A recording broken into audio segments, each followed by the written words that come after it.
Welcome into the Gist Fantasy Baseball podcast. I'm your host, Clay Snowden. No Colby today. Colby was not able to make it today, so it's just going to be me. We got a solo show today, but a lot of names to go through for the Week 13 waiver wire. Before we dive in, I hope everyone had a great Father's Day.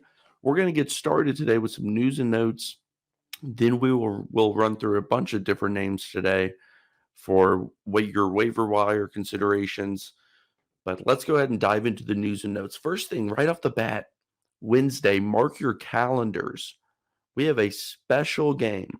Kyle Hendricks of the Cubs up against Rich Hill of the Pirates. Why the hell do we care about this game? Two soft throwing, high movement players. It's just a aesthetically pleasing game to watch.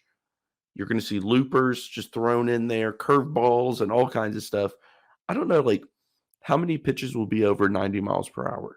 That's maybe an over-under that we can talk about. Eduardo Rodriguez and Julio Urias both through a bullpen. Both are nearing returns. Good news for those owners out there, both lefties. Erod pitched really well to begin the year. He's had a finger issue. Julio was off to a slow start, but we know the talent there. And even if you don't have him, it might be the perfect time to go get him. Colby and I talked about that recently. He's on the injured list. Maybe you can get him cheaper if you need that starting pitching help. Max Muncy hit the IL with a hamstring. That's tough, but we actually have a name later in the waiver wire that you can pick up. Similar position mix, who I think can bring value. Wilmer Flores hit the IL. That may be a deep league. Maybe you have him in a deep league. I don't really know. I'm not a huge Wilmer Flores guy, but Samad Taylor, Luis Matos, Emmett Sheehan all came up. Mixed reviews, but all had big moments. Emmett Sheehan, man, he looked great against the Giants. I think, 6 no-hit innings from him? Absolutely electric first start. The Dodgers just keep doing it. They just keep doing it, man. Player after player after player producing. What a fun team, too. Even when they get rid of stars, they find ways to patch it up. And this is not the best roster that they've had. And maybe they won't make it far in the playoffs. I don't know. But it is fun to watch these young pitchers that they've had getting brought up through the system. And it's just so sustainable. Their success is sustainable because of their player development. Fun team to watch. Luis Matos, I think he could stick. I really do. He was tearing it up in AAA. I know that we've already talked about him within the past week. But man, I like what I've seen so far. He's out there on the waiver wire, I'm sure. And you can go pick him up. Jumping into some waiver wire names. First one off the bat's a deep league guy. I feel like we don't do enough deep league stuff. There's going to be some in here. So I want to talk about Hogan Harris, Oakland Athletics lefty. Now, he's been used out of the bullpen. He's been used in piggybacking off of an opener. He's been used as a starter. I think he could find a role in this rotation. I really do. Hogan Harris has shown the ability to strike people out in the minors. He had a 12 or higher K per 9 at multiple stops. He's just under 7 K per 9 right now, but it's only been a few outings. That needs time to kind of normalize. But, he struggled with walks at times. But the main numbers that we'll go over here, ERA and whatnot, are a bit inflated, and we'll get to that. 4.45 ERA, 3.88 FIP, expected ERA of 3.39. Now, he gave up 6 runs and walked 5 in his first major league outing. That's going to screw up all of the numbers, all of them. He only went 0.1 innings, a third of an inning in his first outing with those numbers. Obviously, that's going to screw everything up. 4 out of his 5 appearances since then, 2 or less runs. He struck out 7 against the Phillies last outing. And if you watch that game, I doubt many did. But Hogan Harris was just spotting corners, man. Painting the outside of the strike zone. He looked really good. Really good. And a guy who's available in so many leagues. I think he's owned in less than 2 or 3% of ESPN leagues. Deep league guys jump on him, man. He's not going to get the wins. but we saw the ability to get 7 strikeouts at times. Like, he's one of those guys, if you play the right matchups, I think that he can actually bring value. So a real deep cut to start the show. Next is Andrew Abbott of the Cincinnati Reds. Now, that's a hot name. I'm sure he's been picked up by a bunch of people. Shallow leagues, I'm sure he's still available in some. His numbers are a little screwy. 3-0, 0 earned runs to begin the year. Just had a fantastic outing against the defending champ Houston Astros. 3.45 FIP on the year, 17 2/3 of an inning, 9 walks to 12 Ks. Colby and I talked about Abbott a little bit. He has the strikeout stuff. He showed it throughout the minors, even in Double-A with the ball. Like, okay, yeah, his numbers were really high then. He went to Triple-A. Still posted good numbers without that messed up tacky ball. Still posted good strikeout numbers. The walks are a little bit concerning. He himself said, and I know I've mentioned it, but he himself said he was nibbling too much, was a little bit too worried in his first outing. I think he's going to become more confident and more aggressive and attack the zone more often. And he really does have good stuff. The Reds are hot, man. They've won 8 in a row. The Cincinnati Reds, half game out of first place in the NL Central, a trash division. And they're going to lean on Andrew Abbott. I think he's here to stay. I do not think he's going back to the minors. He's a big part of the future. They're going to give him the ball every 5th day. I like that pickup. I'm a little bit worried, like, about the innings, like how far. Like, I just don't know what his inning limit may be. But for the time being, Andrew Abbott can at least give you competitive outings, a low ERA. Like, I don't see this as the type of rookie who's going to be like Brandon Williamson of the Reds, who had a good first outing, but we kind of knew from the minor league numbers and watching him in the minors, like, it's not going to be like this. I think Andrew Abbott's different. Next guy on the list. Sorry, I had to take a sip of my coffee. Next guy on the list, Brian Wu of the Seattle Mariners. Another guy who, if he is available in your league, I am running to pick him up. We saw that Bryce Miller, when he first came up with the Mariners, he was picked up immediately after his first start. He had that incredible start against Oakland. Everyone picked him out. Wu is a talented guy. He's still, and it's not like he's so let me back up a little bit. Hogan Harris, like back end of the top 30 prospect list for the Oakland Athletics. Like, I could see where maybe he wasn't picked up even with success. Brian Wu's like, I think number 6 in the Mariners organization, which is pretty high up there. This is a talented arm. First outing was so bad, he gave up 6, and that's why his ERA right now is 7.30. But he's striking everybody out. 12.1 Ks per 9. That's 20 Ks to 2 walks. It's pretty incredible stuff if you think about it. In these past 2 outings since that blow-up outing, 2 earned runs or less. Now, one of those was only 4.2 innings, but he had 7 Ks in that outing, 9 Ks in his last outing for Seattle, a 32% whiff rate on the fastball. Just a really good fastball, 208 average against the pitch. He's got fastball, sinker, slider, mixes in a changeup. I love the pitch mix. I love what Seattle's doing. I think that they're a good team who's better than their record, so I can see him getting more wins down the stretch. Another rookie, as always, we always say, just like we said with Abbott, like, what are they going to do with the innings? Like, I do not know. We'll have to wait and see. But for now, Wu's only are owned in less than 5% of ESPN leagues. He's a play in all leagues. Like, he's on my team in a 10-man league. Maybe he's somebody who you just stream. I would pick him up immediately and just see what happens the next couple of outings. It's so hard to find starting pitching right now. So difficult. The waiver wires, even streams, have been so hard this year due to the high number of injuries and underperformance. Like, players who were drafted high have underperformed to the point that some of them have been dropped, like Alek Manoah. It's like that second or first tier of guys all drafted, right? Second tier, a lot of them drafted. That third and fourth tier guys are on rosters, and usually they're bouncing on and off rosters. They're like all rostered right now, which is what's making streaming so difficult this year. Woo, I think he has high upside. I'd pick him up. Before we move on, we got to tell you about So Rare. And I know you all know about So Rare. It's this fun game, and if you haven't played, just go to sorare.com and you can join a league, draft your team. It's free to play. You draft your team, you have like a budget, and you can spend, this player maybe 20, this player maybe 4. So you build your team off of a budget like a salary cap, and it's week to week fantasy.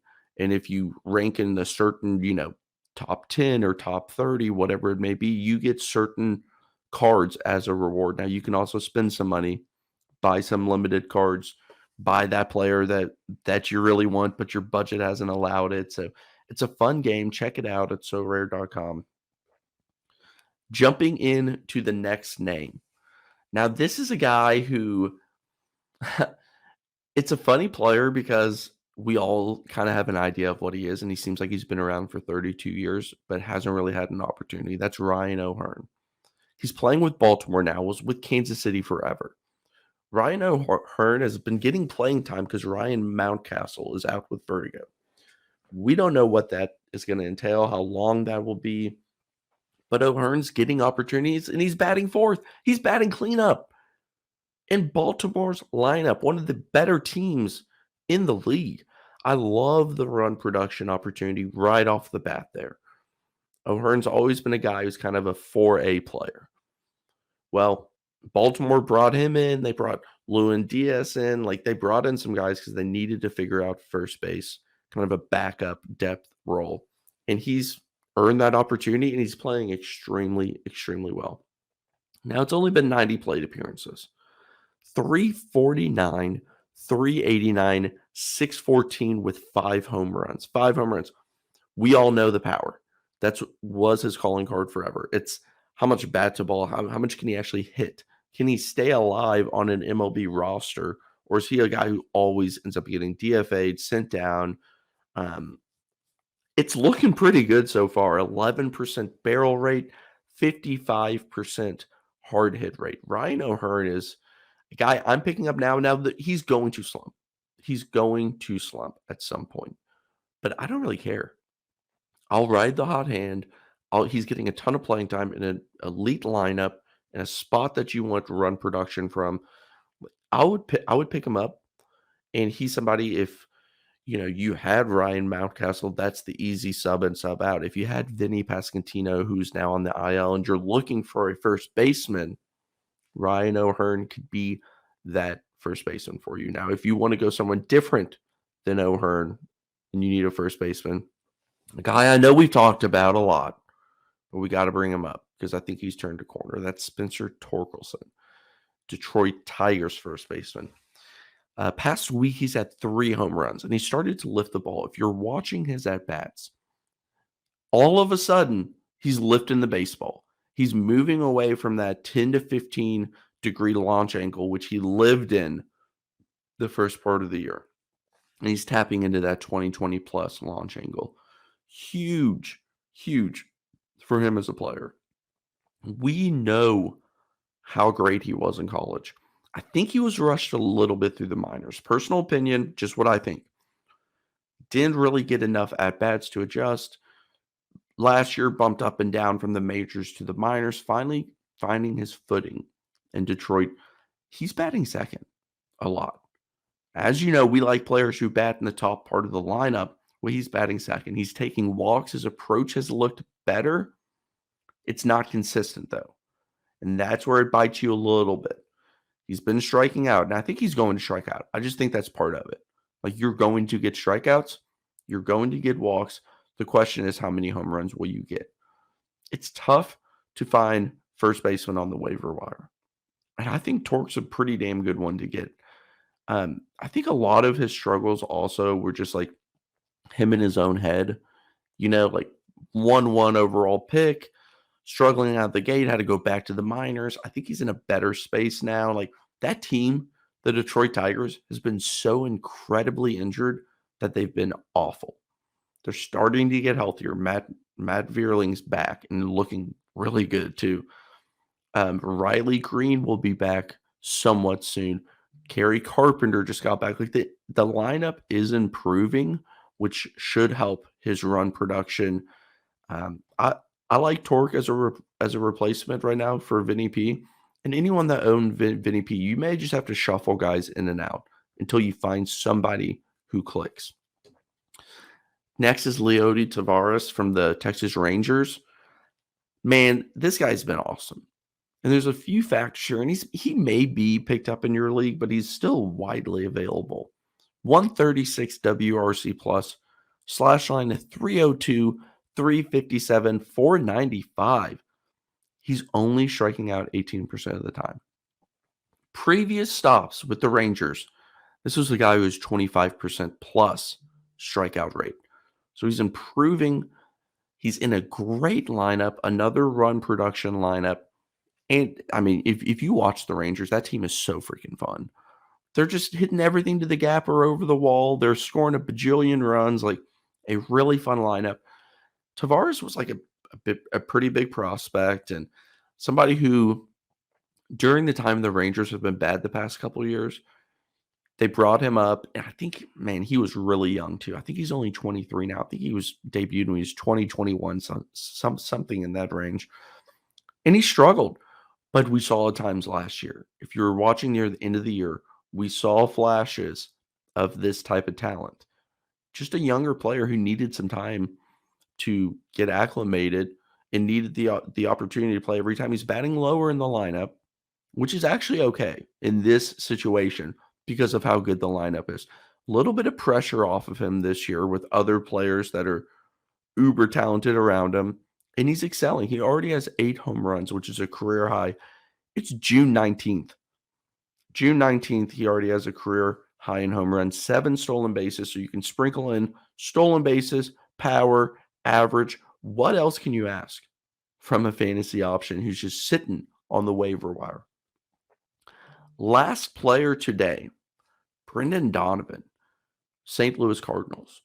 This might be your Max Muncy replacement. Now, you're saying they're not similar players. Okay, I'm talking, yes, but the positional flexibility that Max Muncy has. A lot of people drafted Muncy because of the power, the bounce back that they believed in. That's why I drafted him. But also that ability to play him second, third, incredible. Donovan can play like everywhere in fantasy. So even if he's your bench bat, he's a damn good one. A day like, Mondays and Thursdays, a lot of off days. If Donovan's playing that day, you can fill him in anywhere in your lineup. There's an extra bat right there. He got off to a miserable start. Absolutely terrible.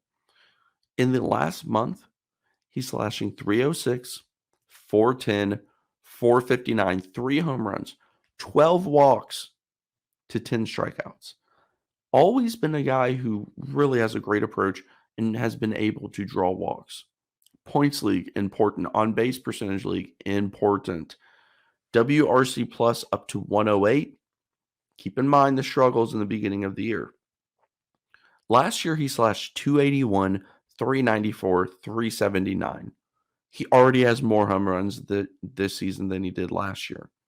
He has 4 stolen bases so far. He had 2 all of last year. This is a player you can put anywhere in your lineup. He's going to draw walks. He's not going to strike out. He already has 4 stolen bases, so it's not a complete zero in that department. I love this player. I love him. And I think that lineup in St. Louis is going to improve. Like, they just have to. They are the worst team in the National League right now. Look at that roster and tell me they're going to finish as the worst team in the National League. I just don't see it. I just do not see that happening. I know the vibes are bad. I know the manager sucks. I know all the internal issues that have been reported. I'm not in the locker room, so I don't know them firsthand, obviously, but I like Donovan a lot. And I think that lineup is going to do better, which will actually help him in the long run. So, quick episode today, but Colby and I will be back Friday morning to tell you about some more options, some streaming options. We're going to have Aram Layton on soon to talk about players who are getting called up, some prospects who you should add to your watch list as well. Again, check out sorare.com. Check out the Just Baseball merchandise as well. We have some new things coming out soon, so keep an eye out for that.